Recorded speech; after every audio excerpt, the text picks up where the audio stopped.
વિદ્યાર્થી મિત્રો, ગયા પીરિયડમાં આપણે આકારાંશ સ્ત્રીલિંગ લતાનું રૂપ જોયું હતું. હવે આજે આપણે ભૂમિનું રૂપ જોઈએ. પહેલાં તો ભૂમિ શબ્દ લખીએ તો મે છે, અહીંયા રસ્વઈ છે. તો રસ્વ ભૂમિ કેવી? તો સ્ત્રી જાતિમાં આવે, તો એને રસ્વ ઈકારાંત સ્ત્રીલિંગ શબ્દ કહેવામાં આવે છે. શબ્દ ઉપરથી પણ આપણે પુલ્લિંગ, સ્ત્રીલિંગ અને નપુંસકલિંગ ઓળખી શકીએ. ભૂમિ એટલે જમીન, જમીન કેવી. હવે એનું કોષ્ટક હવે તમને ખ્યાલ આવી જ ગયો હોય કે એક વચન, દ્વિવચન અને બહુવચન. હવે વિભક્તિ તમે અહીંયા જુઓ કે પ્રથમા વિભક્તિ, દ્વિતીયા વિભક્તિ, તૃતીયા વિભક્તિ, ચતુર્થી વિભક્તિ, પંચમી વિભક્તિ, ષષ્ઠી વિભક્તિ, સપ્તમી વિભક્તિ અને સંબોધન. આ ભૂમિ પણ એક નામ જ થયું. તો હવે એની પ્રથમા વિભક્તિના ત્રણેય વચન આપણે જોઈએ કે પ્રથમા વિભક્તિમાં કયા કયા શબ્દ હોય.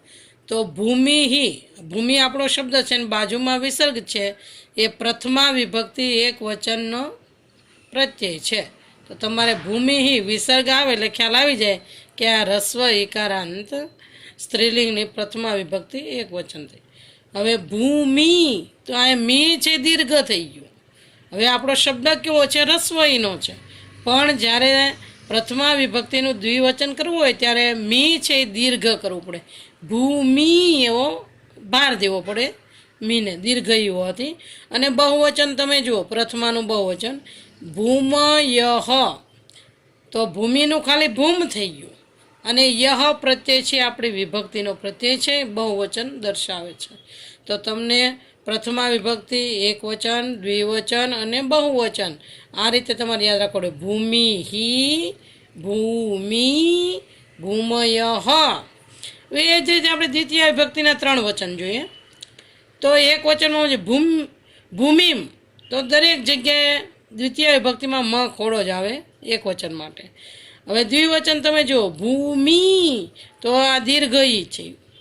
અને બહુવચનમાં તમે જુઓ બહુવચનમાં ભૂમિ, અહીંયા વિસર્ગ, દીર્ઘ ઈ પણ છે અને વિસર્ગ પણ છે. તો આ રીતે દ્વિતીય વિભક્તિ એક વચનમાં ભૂમિમ, દ્વિવચનની અંદર ભૂમિ અને બહુવચનની અંદર ભૂમિ એમ ભાર દેવાનો છે. તો આ રીતે એનો દ્વિતીય વિભક્તિ થશે. હવે તૃતીય વિભક્તિમાં તમે જુઓ, એના ત્રણેય વચન જોયું. ભૂમિયા, તો યા આવ્યું, મીનો અડધો મ થઈ ગયો અને પાછળ યા પ્રત્યય છે, વિભક્તિનો પ્રત્યય છે એટલે ભૂમિયા. ત્યાર પછી દ્વિવચનમાં ભૂમિભ્યામ, તો ભ્યામ પ્રત્યે આપણે આગળના કોષ્ટકમાં આવી જ ગયા એ પ્રમાણે છે. અને ભૂમિભિ, તો અહીંયા ભિહિ પ્રત્યય છે એ આપણને તૃતીય વિભક્તિ બહુવચન દર્શાવે છે. તો તૃતીય વિભક્તિના પણ ત્રણેય વચન એ પ્રમાણે છે. હવે આપણે ચતુર્થી વિભક્તિ તરફ જઈએ. તો ભૂમિએ, અને બે માત્ર ય છે અને ભૂમયે પણ છે, એક માત્ર પણ છે. ભૂમયે, ભૂમિએ અને અહીંયા મ આખો પણ છે. તો અહીંયા પાછો એ આવે. તો આપણે મુખ્ય જોવાનું છે ભૂમિએ. આ બહુ પૂછાય નહીં, પણ ક્યારેક વાક્ય બંધ બેસતું ન થતું હોય ત્યારે આ બીજા જે ગૌણ આપ્યા છે બાજુમાં એ મૂકવાના હોય. મુખ્ય જ આપણે પૂછાતું હોય છે પરીક્ષાની અંદર વિભક્તિના શબ્દરૂપો. તો ભૂમિએ, તો યને બે માત્રા ય યાદ રાખવાનો, અહીંયા મ અડધો થયો. ત્યાર પછી ભૂમિભ્યામ, તો તૃતીય અને ચતુર્થીનું દ્વિવચન એક સરખું જ આવે, ભ્યામ પ્રત્યે આવે. એ જ રીતે ભૂમિભ્યઃ, તો ભ્યઃ છે એ બહુવચન છે. તો ચતુર્થી વિભક્તિ એક વચન, દ્વિવચન અને બહુવચન તમારે એ રીતે યાદ રાખવાનું. ભૂમિએ, ભૂમિભ્યામ, ભૂમિભ્યઃ. એ જ રીતે પંચમી વિભક્તિના ત્રણેય વચન આપણે જોઈએ. ભૂમિયા, તો અહીંયા ભૂમ્યનું ભૂમિયા થયું અને બાજુમાં વિસર્ગ આવ્યો એટલે યા બોલીએ એટલે આ વિસર્ગને આપણે હા બોલવો પડે. ભૂમિયા. એ જ રીતે ભૂમિ એ ગૌણ છે. ભૂમિભ્યામ, તો આ ત્રીજી વાર પણ ભ્યામ પ્રત્યે આવ્યો, તો આ સરખો જ હોય છે. એ જ રીતે ભૂમિભ્યઃ, તો તૃતીય અને ચતુર્થીનું બહુવચન પણ સરખું છે. એ જ રીતે પંચમી વિભક્તિ તમારે ભૂમિયા, ભૂમિભ્યામ, ભૂમિભ્યઃ એમ યાદ રાખવાનું છે. હવે ષષ્ઠી વિભક્તિના ત્રણ વચન જોઈએ આપણે. તો એમાં પણ ભૂમિયા, જેમ પંચમીનું હતું એનો એ શબ્દ ષષ્ઠીમાં આવે. પછી દ્વિવચનમાં તમે જુઓ ભૂમિયોહો, યોહો પ્રત્યે એ ષષ્ઠી દર્શાવે છે દ્વિવચન. હવે ભૂમિ નામ તો એ ષષ્ઠીનું બહુવચન છે. ભૂમિયા હા, ભૂમિયો હો, ભૂમિ નામ. તો અહીંયા મી દીર્ઘ આવ્યું છે.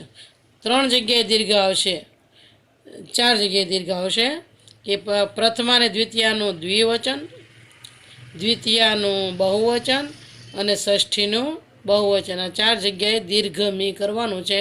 એવી પણ નાની નાની બાબત તમારે ખ્યાલ રાખવો પડશે. તો આ ષષ્ઠી વિભક્તિના 3 વચન થયા. ભૂમિયા હા, ભૂમિયો હો, ભૂમિ નામ. હવે સપ્તમી વિભક્તિના 3 વચન જોઈએ. તો ભૂમિયા મ યામ પ્રત્યય, તો અહીંયા મ ખોડો છે. દ્વિતીયમાં પણ મ ખોડો, પણ અહીંયા યામ આવે ત્યારે સપ્તમીનું 1 વચન થાય. ત્યાર પછી ભૂમિયો હો એ ષષ્ઠી ને સપ્તમીનું દ્વિવચન એક સરખું આવે.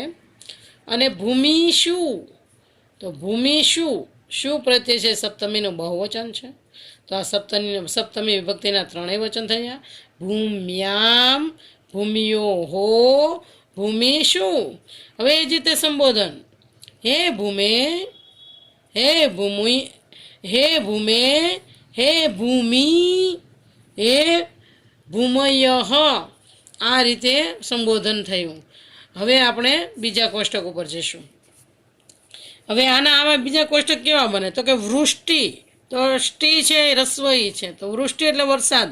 એનું કોષ્ટક આ ભૂમિ જેવું જ બને કે ભૂમિની જગ્યાએ તમારે વૃષ્ટિ લખવું પડે. એ જ રીતે સહતિ એટલે સંગઠન, સમૂહ, એમાં પણ છેલ્લે રસ્વઈ છે, એનો કોષ્ટક પણ આ ભૂમિ જેવો બનશે.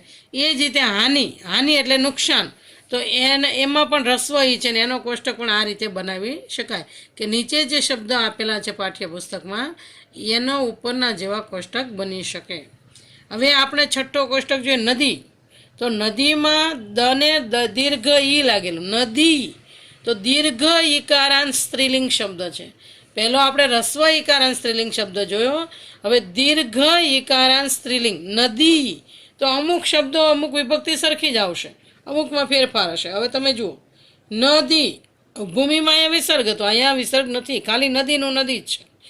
પછી અહીંયા નદીઓ, તો આવું આવ્યું, દીર્ઘ ઈ છે તો પણ અહીંયા આવું કરવું પડ્યું. નદી, નદીઓ, નદીય. હા, તો અહીંયા દ્યહ, દ્યહ છે બહુવચન છે. એટલે પ્રથમા વિભક્તિના 3 વચન કે એક વચનમાં નદી, દ્વિવચનમાં નદીઓ અને બહુવચનમાં નદીય હ, તો બાજુમાં વિસર્ગ આવ્યો. એ જ રીતે આપણે દ્વિતીય વિભક્તિ જોઈશું. નદીમ, તો અહીંયા મ ખોડો છે, બધામાં મ ખોડો આવે ત્યારે દ્વિતીય વિભક્તિ એક વચન જ હોય. પછી નદી, નદી, નદીઓ, તો દ્વિવચન પ્રથમા અને દ્વિતીયાનું સરખું જ આવે, નદીઓ. અને બહુવચનમાં નદી. હવે નદી હી, તો અહીંયા બહુવચનમાં તમે જુઓ નદી હી ને વિસર્ગ છે. પ્રથમામાં કેવું હતું નદીય હ, તો દ્યહ આવે ત્યારે બહુવચન. અને આમાં નદીનું નદી લખીને બાજુ વિસર્ગ કર્યો તો એ દ્વિતીયાનું બહુવચન થઈ ગયું. તો તમારે દ્વિતીયના 3 વચન આ રીતે યાદ રાખવા, નદીમ, નદીઓ, નદી હી. હવે તૃતીય વિભક્તિ પાસે જઈએ આપણે. તો નદિયા, તો અદ્યને યા લાગી ગયો એટલે યા પ્રત્યે આવી ગયો. નદી ભ્યામ, તો ભ્યામ પ્રત્યે લાગ્યો. અને નદી ભીહી, તો અહીંયા ભીહી પ્રત્યે લાગ્યો. એ ભૂમિના રૂપ જેવું જ છે. હવે ચતુર્થીમાં તમે જુઓ 3 વચન. નદ્યે, તો અહીંયા 2 માત્ર આવ્યું, નદ્યે. પછી નદી ભ્યામ અને નદી ભ્યહ, તો ભ્યામ અને ભ્યહ એ પણ ભૂમિના રૂપ પ્રમાણે છે. હવે પંચમી વિભક્તિના 3 વચન જુઓ. નદિયા હા, જે ભૂમિયા હા તો એમ નદિયા હા. પછી નદી ભ્યામ અને નદી ભ્યહ, તો આ પણ એ જ ભૂમિના રૂપ પ્રમાણે છે. હવે ષષ્ઠી વિભક્તિ એક વચન જુઓ. નદિયા હા, તો પંચમી અને ષષ્ઠીનું એક વચન સરખું. પછી નદીઓ હો, તો યોહો પ્રત્યે એવું. અને નદી નામ, તો નામ પ્રત્યે એટલે બહુવચન. તો તમારે ષષ્ઠી વિભક્તિના 3 વચન એ રીતે યાદ રાખવા પડશે. નદિયા હા, નદીઓ હો, નદી નામ. એ જ રીતે સપ્તમી વિભક્તિ નદિયામ, તો યામ પ્રત્યે એવું. અને દ્વિવચનમાં નદીઓ હો, ષષ્ઠી ને સપ્તમીનું દ્વિવચન મોટાભાગે સરખું હોય છે. નદીઓ હો. અને બહુવચનમાં નદી શું, તો અહીંયા શું પ્રત્યે આપણને સપ્તમી વિભક્તિ બહુવચન દર્શાવે છે. તો તમારે સપ્તમી વિભક્તિ એ રીતે યાદ રાખવાની. નદિયામ, નદીઓ, નદી શું. હવે સંબોધન તરફ આપણે જઈએ તો હે નદી, હવે જો અહીંયા રસવઈ આવ્યું, ક્યાંય રસવઈ આપણને આવ્યું ન હતું, પણ હવે આ સંબોધનમાં રસવઈ લાગ્યું. હે નદી, પછી અહીંયા એનું એ જ હે નદીઓ, હે નદીઓ હ, તો તમારે રસવઈ કોઈ વાર નદીમાં આવે તો સમજવું કે આ સંબોધન માટેનું છે, તો ગુજરાતીમાં તમારે હે લગાડવું પડે. તો આવા દીર્ઘઈવાળા બીજા શબ્દો કયા, તો કે શતાબ્દી એટલે 100 વર્ષ, સદી, શતાબ્દી તો દીર્ઘઈ છે એટલે એનું રૂપ આ પ્રમાણે થાય. તાદૃશી એટલે તેવી, તો એનું રૂપ પણ આ પ્રમાણે થાય.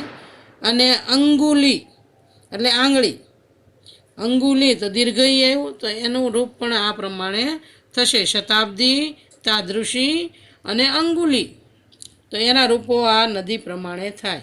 એવા પૂછાતા નથી પણ આપણે જાણકારી માટે જરૂરી છે. હવે એ જ રીતે આપણે ધેનું, ધેનું રસવવું થયું, અને ધેનું એટલે ગાય થાય. ધેનું એટલે ગાય, તો રસ્વ ઉ છે તો એને ઉકારાંત સ્ત્રીલિંગ શબ્દ કહેવામાં આવે છે, કે ઉકારાંત સ્ત્રીલિંગ શબ્દની વિભક્તિ ઓળખાવો એવું પૂછાય તમારે, તો રસ્વ ઉકારાંત છે ધેનું. હવે ધેનુંનો શબ્દ કોઈ પણ પૂછવાનો હોય તો આપણે આગળના વિભક્તિના કોષ્ટકની જેમ જ એકવચન, દ્વિવચન અને બહુવચન, પ્રથમા વિભક્તિ, દ્વિતીય વિભક્તિ, તૃતીય વિભક્તિ, ચતુર્થી વિભક્તિ, પંચમી વિભક્તિ, ષષ્ઠી વિભક્તિ, સપ્તમી વિભક્તિ અને સંબોધન, આ બધા નામની વિભક્તિઓ છે એટલે સંબોધન ફરજિયાત હોય છે. હવે તમે જુઓ આપણો શબ્દ છે ધેનું, પ્રથમા વિભક્તિના 3 વચન આપણે જોઈએ તો ધેનું એને વિસર્ગ લાગ્યો એટલે પ્રથમા વિભક્તિ એકવચન. હવે ધેનું દીર્ઘવું થયું, અહીંયા શબ્દ આપણો રસવનો જ છે પણ વિભક્તિ અને વચન પ્રમાણે ફેરફાર થાય, તો દ્વિવચન માટે ધેનું એટલે દીર્ઘવું થયું. અને બહુવચનમાં ધેન વહ, તો અહીંયા વ ઉમેરવો પડ્યો ત્યારે એ પ્રથમાનું બહુવચન થયું. તો આ અત્યાર સુધી એવો કોઈ ફેરફાર નહોતો, પણ આ ધેનું ઉકારાંત પુલ્લિંગ સ્ત્રીલિંગ એવા હોય, ભાનુના રૂપમાં પણ આપણે આ થઈ, ભાનુ અને ધેનુના રૂપો સરખા હોય છે. તો ધેનું હું, ધેનું, ધેનવહ, આ પ્રથમા વિભક્તિના 3 વચન થયા. હવે આપણે દ્વિતીય વિભક્તિના 3 વચન જોઈએ તો ધેનું મ ખોડો આવે એટલે દ્વિતીય વિભક્તિ એક વચન, પછી ધેનું દીર્ઘવું આવે એટલે દ્વિતીયનું દ્વિવચન, અને ધેનું હું તો દ્વિતીયનું બહુવચન. તમારે આ રીતે દ્વિતીય વિભક્તિ બની જાય ધેનું, ધેનું, ધેનું હું. એ જ રીતે તૃતીય વિભક્તિ પર આપણે જઈએ તો ધેનવા, ધેનુનું ધેનવા થયું તો વા યાદ રાખવાનું. ધેનુભ્યામ તો ભ્યામ પ્રત્યે દ્વિવચન છે, અને ધેનું ભીહી એટલે ભીહી પ્રત્યે આપણને તૃતીયાનું બહુવચન દર્શાવે. ધેનવા, ધેનુભ્યામ, ધેનુભીહી, આ તૃતીય વિભક્તિના 3 વચન થયા. હવે ચતુર્થી વિભક્તિના 3 વચન જોયા. ધેનવઈ 2 માત્રા છે, વને 2 માત્રા વઈ, અને કોઈ વાર આવો પણ શબ્દ મૂકે ધેનવે 1 માત્રાવાળો પણ મૂકે, પણ ન અહીંયા અડધો હોય અને અહીંયા આખો હોય એટલો ફેરફાર હોય, પણ મુખ્ય પૂછાય ધેનવઈ, ધેનુભ્યામ અને ધેનુભ્ય. તો આ ચતુર્થી વિભક્તિના 3 વચન છે, તો અહીંયા વય યાદ રાખવાનું, અથવા તો નને આખો કરીને વે પણ થાય, અને ભ્યામ અને ભ્ય. એ જ રીતે પંચમી વિભક્તિના 3 વચન આપણે જોઈએ તો ધેનવા હા, ધેનુનું ધેનવા હા કર્યું, ન અડધો થઈ ગયો અને વાહા લાગ્યું, અથવા તો ધેનો હો તો ઓ અહીંયા કરેલું છે, વાની જગ્યાએ ઓ પણ થાય. હવે ધેનુભ્યામ તો ભ્યામ પ્રત્યે આપણને દ્વિવચન દર્શાવે. ધેનુભ્ય તો એ બહુવચન દર્શાવતો. પંચમી વિભક્તિના 3 વચન ધેનવા હા, ધેનુભ્યામ, ધેનુભ્ય. એ જ રીતે ષષ્ઠી વિભક્તિ પર આપણે જઈએ ધેનવા હા. હવે પંચમી અને ષષ્ઠીનું એક વચન સરખું જ હોય. ધેનવો હો તો અહીંયા વોહો આવ્યો, અને ધેનું નામ તો એની નું છે દીર્ઘ અને નામ પ્રત્યે લાગ્યો ધેનું નામ. તો ષષ્ઠી વિભક્તિના 3 ધેનવા હા, ધેનવો હો, ધેનું નામ. એ જ રીતે સપ્તમી વિભક્તિ ઉપર આપણે જઈએ તો ધેનવામ, અત્યાર સુધી યામ પ્રત્યે આવતો હતો, અને ભાનુ અને ધેનુના રૂપ એવા છે કે એમાં વ લાગે છે, એટલા માટે ધેનવામ. પછી ધેનવો હો, ષષ્ઠી અને સપ્તમીનું દ્વિવચન એક સરખું છે, વોહો પ્રત્યે લાગે અને બહુવચનમાં ધેનું શું ષટકોણનો શું આવે એટલે સપ્તમી વિભક્તિનું બહુવચન. તો આ સપ્તમી વિભક્તિના 3 વચન થયા. ધેન વામ, ધેનવો હો, ધેનું શું. હવે આપણે સંબોધન પર જઈએ. તો સંબોધનમાં હે ધેનો, હે ધેનું, તો અહીં દીર્ઘ આવ્યું, હે ધેનું અને હે ધેનવહ. આ રીતે તમારે આ ધેનુના રૂપ પણ યાદ રાખવાના છે. હવે ધેનુ જેવા બીજા કયા રૂપો બને તો કે તનુ એટલે શરીર, રજ્જુ એટલે દોરડું, રેણું એટલે ધૂળ વગેરેના રૂપો છે. રસ્વ ઉકારાંત છે બધામાં, એટલે એના રૂપો આ ધેનુ પ્રમાણે બની શકે. હવે આપણે અકારાંત નપુંસકલિંગ તરફ જઈએ. અત્યાર સુધી આપણે સ્ત્રીલિંગને પુલ્લિંગ કર્યા, નપુંસકલિંગ નહોતું આવ્યું.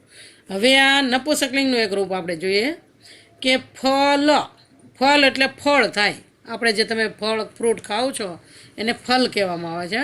તો ફલ એટલે ફળ. લની અંદર અસ્વર આવેલો છે એટલે એના ઉપરથી અકારાંત થયું. અને ફળ કેવું, હવે પુરુષ જાતિ પણ નથી, સ્ત્રી જાતિ પણ નથી, એટલે એ શેમાં આવે, નપુંસકલિંગમાં આવે. એટલે નપુંસકલિંગ શબ્દ છે આ. ફલ અકારાંત નપુંસકલિંગ શબ્દ છે. હવે એના પણ વિભક્તિનો આપણે કોષ્ટક બનાવ્યું હતું. એક વચન, દ્વિવચન અને બહુવચન. અને વિભક્તિ તો કે પ્રથમા વિભક્તિ, દ્વિતીયા વિભક્તિ, તૃતીયા વિભક્તિ, ચતુર્થી વિભક્તિ, પંચમી વિભક્તિ, ષષ્ઠી વિભક્તિ અને સપ્તમી વિભક્તિ અને છેલ્લે સંબોધન. તો આ પણ ફળ એક નામ થયું, તો એમાં નામની વિભક્તિને સંબોધન લાગે. તો હવે આપણે પ્રથમાના 3 વચન જોઈએ. તો કે ફલમ. હવે નપુંસકલિંગમાં મ લાગ્યો પ્રથમા વિભક્તિને, અને પ્રથમા વિભક્તિ દ્વિવચનમાં ફલે તો એક માત્ર એ લાગ્યો, અને બહુવચનમાં ફલાની તો આની પ્રત્યય લાગ્યો. મૂળ શબ્દ આપણો ફલ છે, તો એ સિવાયનું જે લાગે એને વિભક્તિ પ્રત્યય કહેવાય. તો નપુંસકલિંગમાં આટલો ફેર હોય કે પ્રથમા વિભક્તિના 3 વચન અને દ્વિતીય વિભક્તિના 3 વચન એક સરખા જોઈએ. એક વચન પણ સરખું છે, ફલમ ફલમ. દ્વિવચન પણ ફલે ફલે, અને બહુવચન પણ ફલાની ફલાની. નપુંસકલિંગમાં પહેલી વિભક્તિ અને બીજી વિભક્તિ એક જ સરખી રાખવાની, 3 વચનો. ફલમ ફલે ફલાની. હવે દ્વિતીય વિભક્તિ પણ તમે જુઓ, ફલમ ફલે ફલાની. હવે આ તૃતીય વિભક્તિ એવી છે કે પુરુષ જાતિ સાથે સંકળાયેલી છે. તો તૃતીય વિભક્તિથી સંબોધન સુધી એ પુલ્લિંગ પ્રમાણે જ આવે. તો ફલે ન, એ ન આવ્યું તો એક વચન. ફલાભ્યામ તો ભ્યામ આવ્યું તો દ્વિવચન. અને ફલે હી તો 2 માત્રાને વિસર્ગ આવે એટલે બહુવચન. તો તૃતીય વિભક્તિના 3 વચન તમે જુઓ, ફલે ન, ફલાભ્યામ, ફલે હી. એ જ રીતે ચતુર્થી વિભક્તિ તમે જુઓ, ફલાય તો આય લાગ્યું, એ ચતુર્થી વિભક્તિ એક વચન. ફલાભ્યામ તો ભ્યામ એ ચતુર્થીનું દ્વિવચન. ફલેભ્ય તો ચતુર્થીનું બહુવચન, એભ્ય. તો આ રીતે ચતુર્થીના 3 વચન યાદ આવે. ફલાય, ફલાભ્યામ, ફલેભ્ય. એવા એ જ રીતે પંચમી વિભક્તિના 3 વચન આપણે જોઈએ. ફલાત તો આ ત ખોડો આવે પંચમી વિભક્તિ એક વચનમાં. હવે એ જ રીતે દ્વિવચનમાં ફલાભ્યામ તો ભ્યામ પ્રત્યય, અને બહુવચનની અંદર ફલેભ્ય તો એ ભ્ય લાગ્યું. ચતુર્થીનું દ્વિવચન ને પંચમીનું દ્વિવચન, ચતુર્થી બહુવચન, પંચમી બહુવચન, આ 2 વિભક્તિ સમાન હોય છે, એક સરખી હોય છે. એટલે પંચમી વિભક્તિના 3 વચન જો, ફલાત, ફલાભ્યામ, ફલેભ્ય. એ જ રીતે ષષ્ઠી વિભક્તિના 3 વચન. ફલસ્ય તો સ્ય પ્રત્યે ષષ્ઠીનું એક વચન. ફલયોહો તો યોહો છે એ દ્વિવચન. અને ફલાનામ તો નામ છે એ ષષ્ઠીનું બહુવચન થાય. તો તમારે આ રીતે ષષ્ઠી વિભક્તિના 3 વચન યાદ રાખવા. ફલસ્ય, ફલયોહો, ફલાનામ. હવે એ જ રીતે સપ્તમી વિભક્તિમાં આપણે જોઈએ, ફલે તો એક માત્ર એ યાદ રાખવાનો. દ્વિવચનમાં ફલયોહો, ષષ્ઠી અને સપ્તમીનું દ્વિવચન એક સરખું આવે.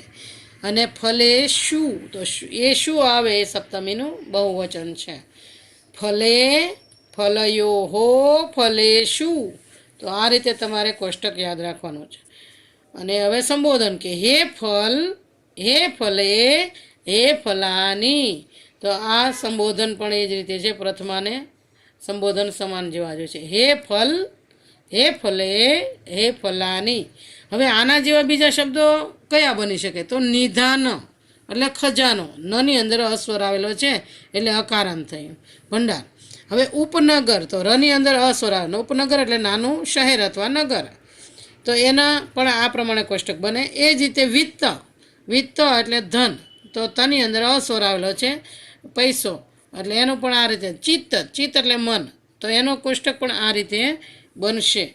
અને વ્યસન, વ્યસન એટલે મુશ્કેલી અથવા તો સંકટ, અને એના કોષ્ટક પણ આ રીતે બની શકે. નીચે શબ્દ આપેલા છે આ પાઠ્યપુસ્તકમાં. ચાલો હવે બીજા પીરિયડમાં જોઈશું.